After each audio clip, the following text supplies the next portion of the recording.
Malolere. Como mea mani ke tunga o kuia I hotau foi mamani I he ahon. Ai wherere aki ai tangata. A ene hoha atu. Koe hai mea ku hoko. O kuia I kua hatari. Ki ai. Malomo e tau au sia ai hoa koe ni. Mea ko fia koe lawa ke tau toi kau whakataha I ha toi polo kalama peheni. O whawhi hui a whoki he tokolahi e tuunga e foi mamani I he ahon. Ko hiu tau I he tumutumu eni o malae o e ako pe moe I lo. Lolotonga ia o toi tumutumu pe foi ai ahonia I he malae ko ia o mau lao ringi toto kai uma a ai paloparema. Ko harema mea o ku hoko. Io o ku iai ai amanaki ki he kahau. O lau centurien ai whakakaukau mo whakaanaua ai tangata. Ha taimi e lava ke merino ai ai foi mama ko ni. Ha taimi e lava ke lelelele ai mea kotoa be. Pea ku pehe e ni hia. Mahalo nai ko hatoi area merino pe tu otaha pe tu oua. Kua lava rewa ke a usia he foi mama ni ai tu unga ko ia. Ka kautui ki a koe pea moau I hoa ko ni. Ka paute taki wakai ke tu unga ko ia hota a takai. Pea taki whanongo ki heongo I he retio. E hanga whakamahino I mai kia ki tau tolu, o ku whihala ki e whakaukau ko ia. He ko uhi o ku whakaau e fwoi mamani ia, ki ha tuunga o ku toe koviang. Pehe ai he toko taha e tita o taha ngahi newspaper I Britania, o ne pehe ai, koe aho whakaau ha, e hoko ia ki he fwoi mamani, I ha whahinga taimi pe. Io, o ku tau I he tumutumu e ilo whakasai nisi, ai ilo whakakompiuta. Ka utau to I he tumutumu pe, o mau lao, Wheringi toto aki ka uma ae paloparema. Ne whai aha whehui ki haki tamasii I ha aho taha. Pako whehui nai beheni, ko hae mea o ke whakaamu ki ai. Ko hae mea o ke hanga o whie mau. Ko tari aki tamasii ko nina ne behe, ko mea bea ko whie mau e awia ke lava ke umo ui. Nai behe ai he taha ngahi newspaper ko ia o Amerika, he ikai ki toi ai ha toi tau tangata fo o uia. He ko hi o tau he ngahi aho ki tau tolu ia o e whakaauha, pea u hoko aho pe ai mate pea mo e whakaauha. Nā tau wako ki ai he kaweinga ko ia kuo hiri, o whelawe I mo fu I misi ko ia na mamata ki ai tu I koe ko Nebuchadnezzar. Pea tau hau ai ki he vae o fu I misi, pea whakamooni e he kikite ko ia, o tau lotonga mo ui eni I he vae ko ia e fu I misi. Kana I kai koe o sia ai misi. Ne toi mamata Nebuchadnezzar na iai hafu umaka na ne alugifo me he langi o ne hanga o taa I e fu I misi koini. Pa koe whehu I rema o e houa koini, koe hae mamao ai fu umaka koini me he vae o I misi. He whakamahino I he wholofola ia, koe fu umaka koini ko si su ia, mo ene toi foki mai. Pa koe ia te tau wako ki ai I he houa koini, koe hae mamao. Pa mo ngahi whaka ilonga, e lava ke tau hanga o ilo ai, kua vave ke toe foki mai a si isu. I he tohi koia a mātiu wa he ua whā. Pea moe vesi koia ulua ki he vesi hono tolu. Mātiu wa he ua whā vesi ulua ki he vesi hono tolu. Aia oku pehe a hono lau. Pea hu atu a si isu me he whare lotu lahi. Pea hau ene ka wāko ngā ke whakahaa kia teia hono ngahi potu I he whare lotu lahi.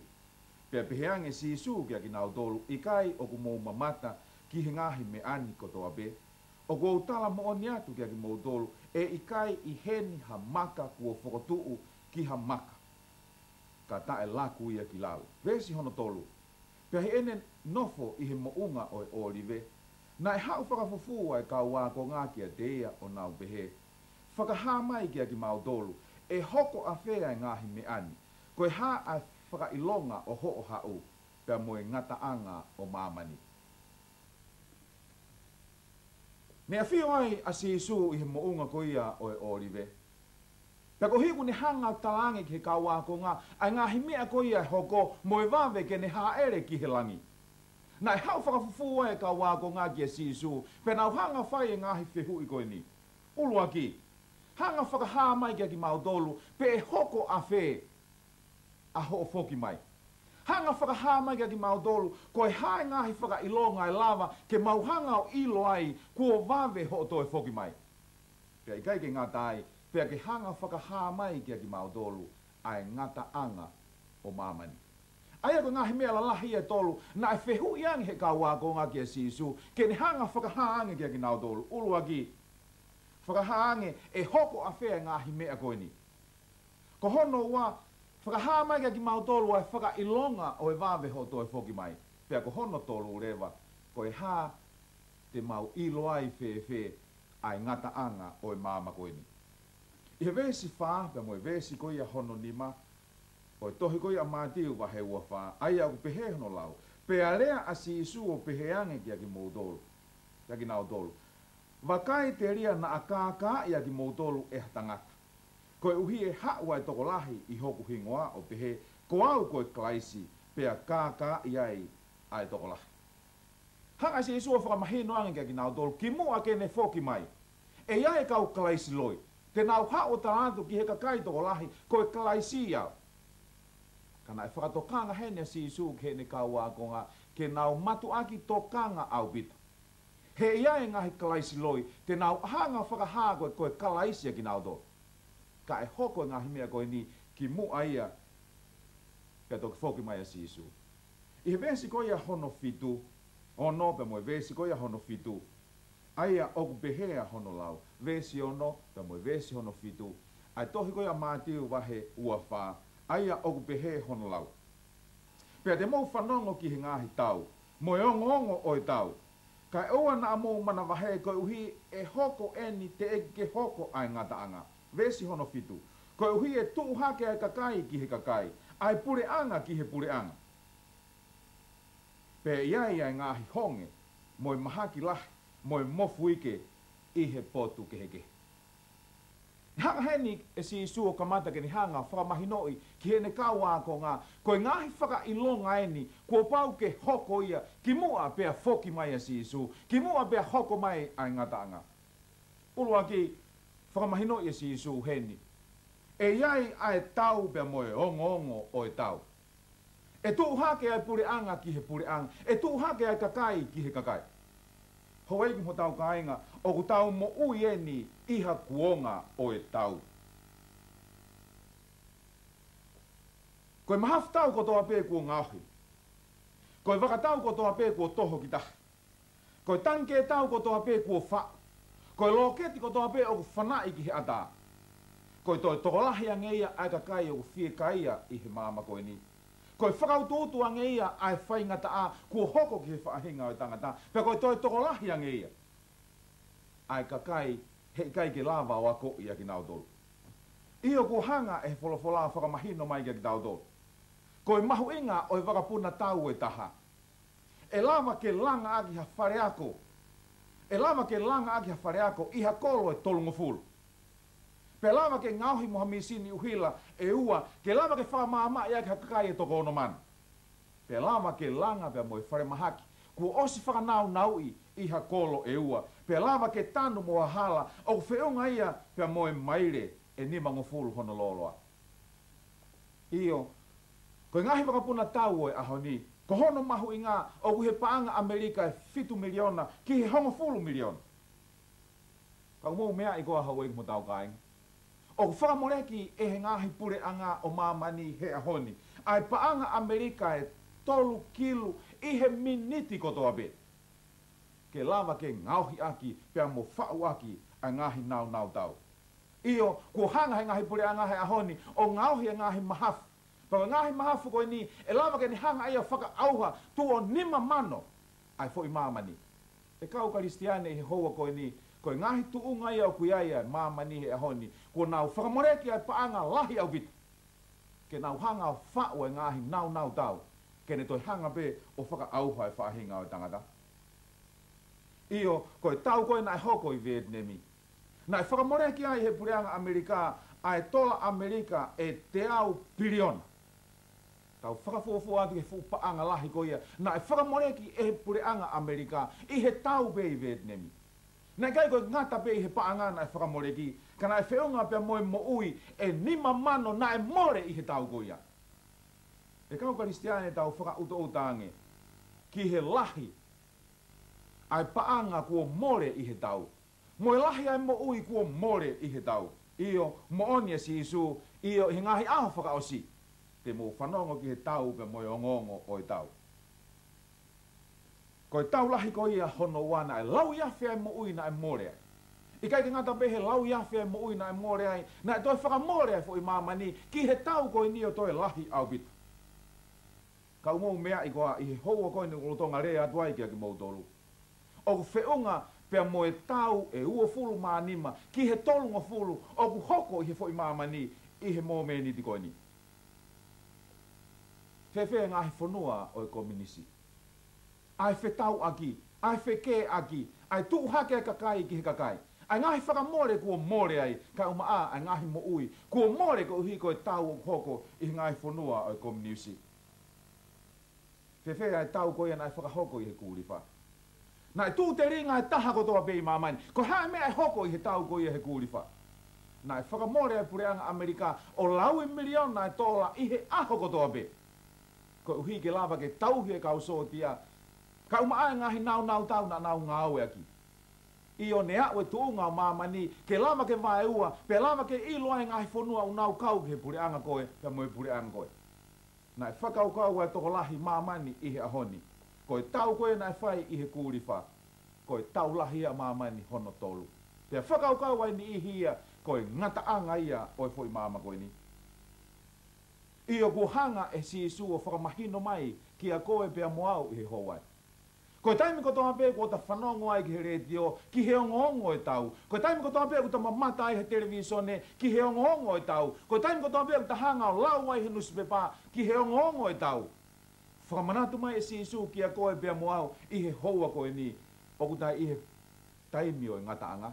Ko e whakailonga ia kua vave, kene toi whoki mai. Mā tiu wahe whāpe mo i vese fitu, u talamaka ki tau tolu, pēr i ai ngahi honge i he ngahi wheitu ukeke. Ko i tahai palapare mau whenga ngai mo tau fo i mamani i he ahoni, ko e tupu toko lahi. O ku lau i awheka kai, koe ke aha wheitu uia i he ngahi whungai whonua ke nau mo ui ai, ko nau nofo pei tahi, whaerei pei tahi, mo ui pei tahi, pe nau toi mate pei tahi. Ko tuunga o ki ai fo i mamani he ahoni o whiunga pa moe kakai e toko nima ki he ono piliona. Pea koe tupu koe i he tau kotoa pe o lau i miliona a hono toko lahi. Ka pau i ke lava ke tau hanga whawhanga e kakai koe kua mo ui i he ahoni. Whewhe ai tupu i he tau kotoa pe. Nai pehe e ha toko taha senato ko George Mesko i Amerika. Pehe koe tau e fitu ka hoko mai. E iai ai fu honge lahi au bito, e whihanga hangai me fo i mamani i he tau e fitu ka hoko mai. Ko tui au ia i he houa koe ni, hoi kake ta toi ta tari tau ke he tau e fitu ka hoko mai. I Somalia i he ahoni, i he kolo ko ia ko pati toa. Kua ui ia ko e kolo e mate. Kua lau i nge au e kakai unau mate i he aho ko toa pe. Lau i afe ai kakai, kui kai ke ai hame a kai ke nau hanga kai. Kua lau wike, alo lau mahina, te ke ai peke nau mau hame a toko ni ta. Io, ko e tuunga ia o e whaingata ia, ai whieka ia, o ku whihanga hangai mo e fo i pāma koe ni. Io, i he kolo ko ia ko Etiopea. O ku lau i afe ai kakai o ku nau mate i he aho ko toa pe. I kai peke nau mau e ke nau tolu hame a kai ke nau hanga o kai. Io koe tuunga whakamamahia o ku iai e fo i mamani i he aho koe ni. Whewhea e kolo koe ko Calcutta i India. Lau i awhea kakai ko whanau i behe hala. Mo ui behe hala, mohe behe hala, pea mate behe hala. Ne ihea ki nau tōu nau kumi he ngahi kapa wewe, ha ngahi mea toko ni ke nau hanga o kai. O ku tau monu ia ki tau tōlu, o tau mo ui tonga. Pea o ku mahu ai whungai whonua i he mea kotoa pe. Kau muhanga o mea i koa. I he houa koe ni. Pea ki he pō ka hoko mai. Koe vai ua o i kakai o ku mo ui he fo i mama koe ni. O ku nau alua mohe i he pō kotoa pe. O ku nau fie kai. I he mua menete ku tau hanga o lau ai i he nusi pe pā e fie kai a. Tau mamata he televisione ki he fie kai a. Whanongo i he retio ki he fie kai a. Kua whakamanatu mai e si isu, ko e whakailonga ia ki a koe pia moau, kua vave, kene toi whoki mai. Mātiu waheua whaapa mo e vese fitu, toi whakamanatu mai beka ki tau tolu, e si isu, E ia e ngahi whakailonga, e hoko e ngahi mahaki kehe, i he ngahi wheitu kehe. Hange o kulahi ange ilo ai kau toke tā. Koe toi whakautuutu ange ia. Ai mahaki, ai puke, ai whaingata ia. Tau wakai ange ki tonga i he houa koe ni. I he kuohiri ne haha molofia ke asi hakansa i tong. Haha molofia ke mati hataha mahaki mafu. Pe koe mahaki koe suka. Pe he ripoti me he whare mahaki vai o la. Koe mate te au kotoa pe o ku hoko i he mahaki vai o la. Koe toko fitungo fulu. Koe mate ia i he suka kansa pe moe toto maolunga. Kau maai mahaki mafu. E kau karistiane i he houa koe ni. Koe tahai mahaki whalirifu. O ni hanga kāpui e fo i kolope koe ni. Koe mahaki koe e dis.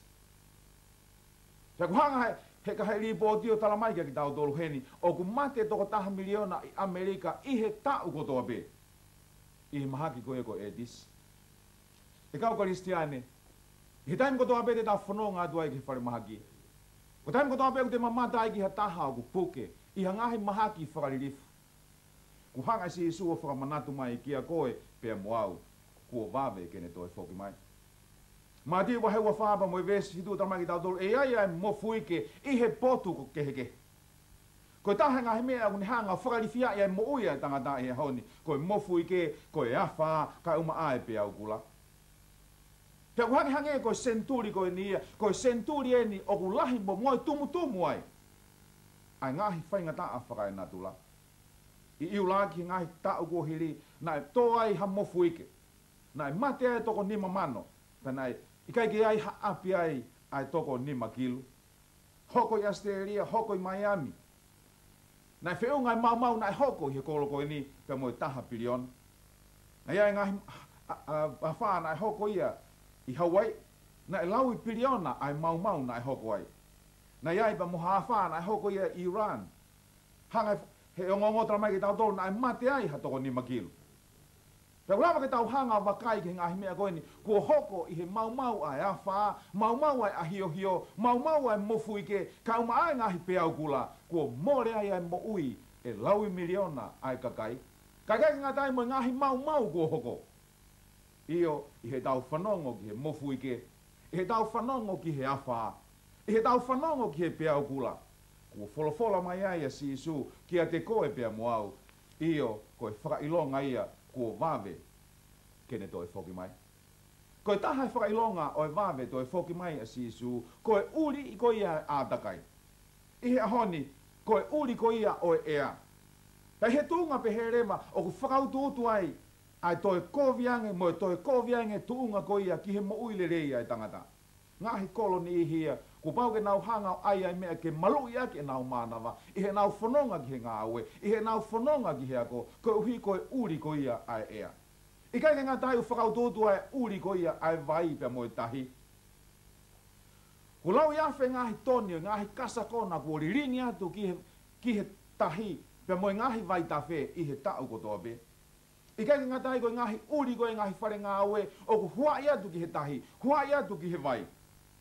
I kai ngā tai koe ngahi whare mālolo, ua whakatawhi ki nau tolu alua uri ia o seni. Uri i pia mo i ngahi vai.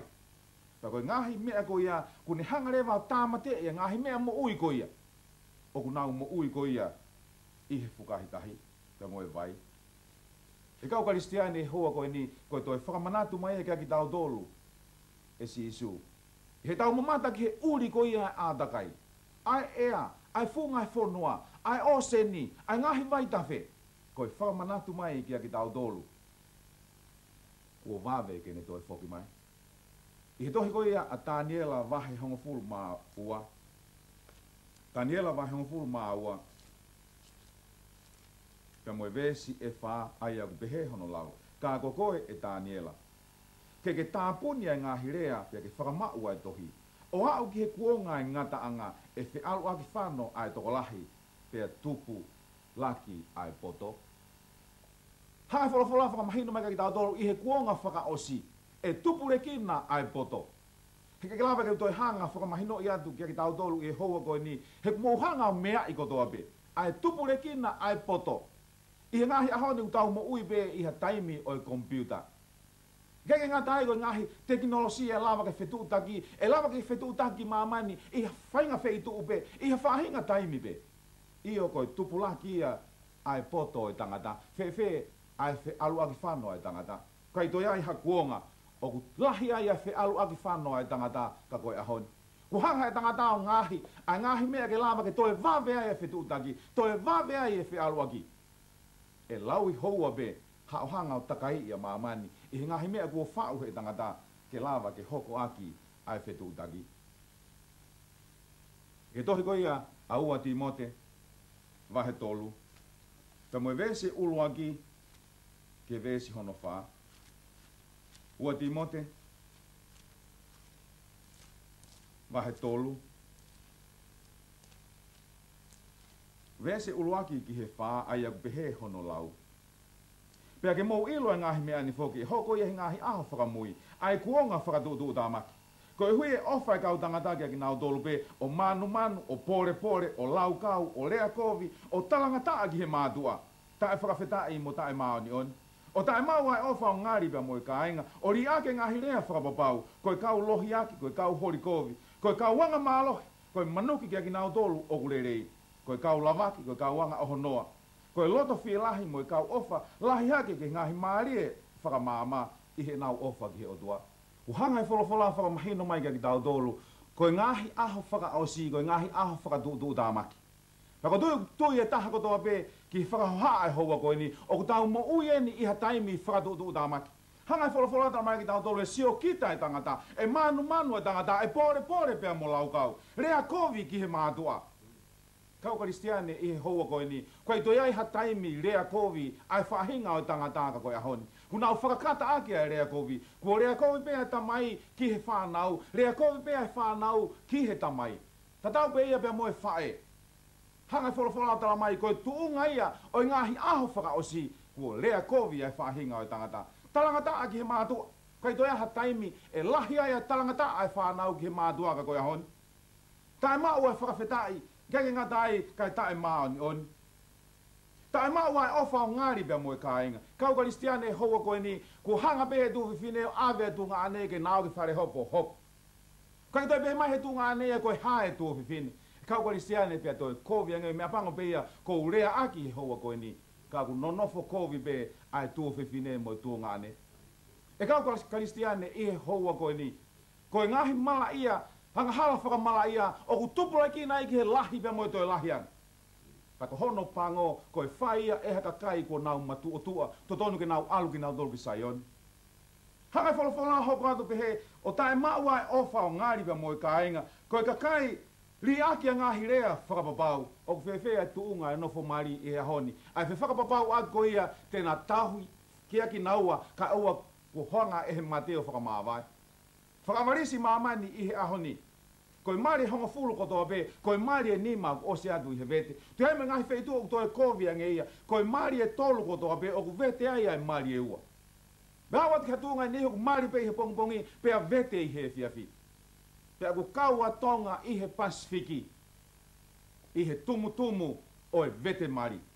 E kau Kristiane, whakamonia e lau e wholofola, o ku tau mo uieni i he ngahi aho whakaosi, he kua riaki he kakai e nau ngahi rea whakapapau. Ai kau wanga mālohi, ai kau manuki ki nau tolo kurerei, ai kau lamaki, ai kau ohono, ai kau loto whiela. Pea lahi ange nau ofa ki he maari e mamani, i he nau ofa ki he otua. Kau Kristiane i hoa koe ni, ka pate tawa ahi atu ke ngahi malaisi poti, ke ngahi whare whakawhiewhia, o ku whonu ngutu ki tua. Te nau nofo ai o lau houa. Ka pate tau hanga whakaava, ai pui e ta whake taha, ka tau mamata ke ngahi whare lotu, ai masive siva i he kakai. Io, o ku whakaututuanga ai riaki lotu i he ngahi ahoni. Pea toi whakaututuanga ai tokolahi ai lotu hanga tonu bei api. Whakaauke toi tokolahi anga nihi, tu o tolu pe nau mau lotu he nau mo ui. Koe aho koia ku nau papi ai. Moe aho koia ku nau mari ai. Pea moe aho koia o ku nau mate ai. Ia tohi koia ua Timote vahe tolu pe moe vese honga fulu maa tolu. Ua Timote vahe tolu pe moe vese honga fulu maa tolu. Aia, o pehea hono whakarea. Ua Timote, vahe tolu, pe moe vese hongo fulu mā tolu. Ka koe kau tangata anga kovi, mo kau whakahala, te nau tupure ki na mei he kovi ki he kovi, o whaakākai, pia e kākai a ki nau dolo. Hanga wholawhala whakamahino mai ka ki tau dolo, koe ka kai whai kovi, te nau toi tupure ki na i he kovi, mei he kovi ki he kovi. Io, i he ongongo, ne whakahaa mai ai he taha ngāhi hotere i Amerika. Nā ia hao mātua na nāo nofo i haloki. Pea hu mai tangata iuga ni alo o mai hana mea kai, pea whoki atu ki he loki, whiu kumi hono mari. E toki ilo ake hono mari, ku osi tu uia, o whao ia ha katoreta o tuku he lalo mohenga. I vai whanua koe e Buffalo i Amerika. Nā hu atu ai kau polisi ki ha whare. Pea nau hanga whakawai aisi i he whare koe ni, o nau hanga ilo ai ha fo i ulu o ha tangata e hongo fulu, o ku tuku i he aisi. Aia koe ngā wea e toko taha au nofo i he api koe ni.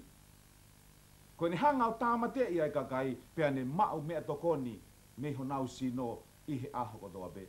O whakamoni ia lau ai wholofola. I ngahi aho whakaosi, koe kau tangata whai kovi, te nau tupure ki na mei he kovi ki he kovi. E kau karistiane i he ahoni, koe whakamahino mai ka ki tau tolu, o ku tau mo uieni i he ngata anga o taimi. Mātiu wahe ua whaaba mo e vesi, e taha wha, ai au behe hono lau. Mātiu, wahe ua wha, ka mo e vesi hongo fulu maa wha e au behe hono lau. Pea koe o ngongoni, oi pure angani, ke malanga akia ki maamani kotoa pe, koe mea whakamooni e ki he pure anga kotoa pe, pea e toki hoko mai a iku anga. Hangai wholofola hena whakamahino mai ka ki tau tolo heni, koe taha ene ngahi whailonga na hanga e sisu o ange kene ka wakonga, ke malanga i ango lei ki maamani kotoa pe. Pea hiri hono malanga i ango lei ki maamani kotoa pe, e toki hoko mai a ngata anga. E kau karistiane i he mō me niti koe ni. Koe polo kalama koe amanaki ki he kahau, o ku malanga ia he feitu kotoa pe. Hou ai ua wha ai malanga ia ko speri, i he feitu kotoa pe i mamani. Hau mou mea i koa, o ku papitaiso he polo kalama koe ni, i he miniti, toko taha i he miniti kotoa pe. Toko onongo fulu i he houa kotoa pe. Toko taha fe whangeau i he aho kotoa pe. Toko taha mano i he wike kotoa pe. Toko wha mano i he mahina kotoa pe. Pea toko nima kilu, i he tau kotoa pe. Tau hono, e ua kotoa pe, ku paputai sohe polo kalama koe ni, ai toko taha miliona. E kau karistiane, koe pure anga e ni, e ua nge au, ku malanga ia ngongole rei koe ni. Ia kumou mea i koa. O ku peseti e ne hiva poi ni walu, ai hanga he kosperio ufi e foi mama koe ni. O ku ia e wharere tio e tolu o si mama ni haoni, o ku nau ngā au e hou ai ua wha, ke malanga ia toi pōpoaki o toi whoki mai a eki. Taha i Kuam, o ne hanga hului a Asia pe mo i Pasifiki. Pea taha i Itali o ne hanga hului a Europe pe mo Lucia. Pea taha i California ki Amerika. Io, ku papitaiso he ngai feitu ke heke pe i mamani. Ko hiko hono malanga ia ko speri ki mamani katoa. I toi ka mātiu wahe ua wha. Pe mo i vese tolunga fulu mātolu. Ua wha pe mo i vese tolunga fulu mātolu. Ai au pehe hono lau. Pea pehe foki o ka mō ka mamata ki he ngahi meani kotoa pe. Mō ilo o ku ofia, io, o ku ihe matapā. E kau karistiane ku hangai wholofola whakamahino mai ka ki tau tolu heni. Iho mō whanongo ki he tau, mo ongo e tau. Iho mō whanongo ki he mofu ike, kau maa e pea ukula. Iho mō whanongo ki he tupu toko lahi. Ai honge, ai maha ki he ngahi wheitu kotoa pe. Ai tupure ki na ai poto, whealua ki ai tangata. Wholofola maa si isu, ka mō ka whanongo ki he ngahi mea koe ni kua hoko, io mō ilo, o kua ihe matapā. E kau karistiane i he houa koe ni, ko whie whamanatu atu kia ki mō tolu, ko e whakailonga pē tahau tege osi. Whakailonga pē tahau tege whakahoko, hono malanga ia ko speri ki mamani katoa. Ka ko whie whatoka ngātu he houa koe ni, o ku ngāu e asiasi koe ni, i he houa e ua wha, i he aho kotoa pē. Ko e whainga i ke whai mo au e ko speri, ki he turi ki e whao mamani, ka whai mo whoki mai asi isu. I o ku mahino ke polo kalama koe ni, ai palopare mai whainga tā ia, ko ke whihanga hangai mo ia, pe au whihanga hangai mo ia. Ka koe uhinga ia, o ku oatoa i he pōpua ke koe ni, whakamoare ang lau i miliona, ke oatoa i pōpua ki mamani. Ka whai mo whoki mai asi isu, ke ne hanga whakangata e angahala, ke ne hanga whakangata e tau, ke ne hanga whakangata ai palopare mai uta whihanga hangai mo ia. Koe lotu e ka whangai ki o tāpoki i koe. Ke sio henga hime ko ni ku hoko pe ke ilo. Ko vave to e foki mai si Yesu pe ke mateu teu ke fe loaki pe moia ke daulot. E tamai mafi ma fo malo ke de koe. Koe mo onia ho folofola. Ko ke hanga o hiki ho folofola ngahi whaka ilonga. Ke lama ke mau mata ki ai bea mau wako ki ai bea mau ilo io ko ke ihe matapa.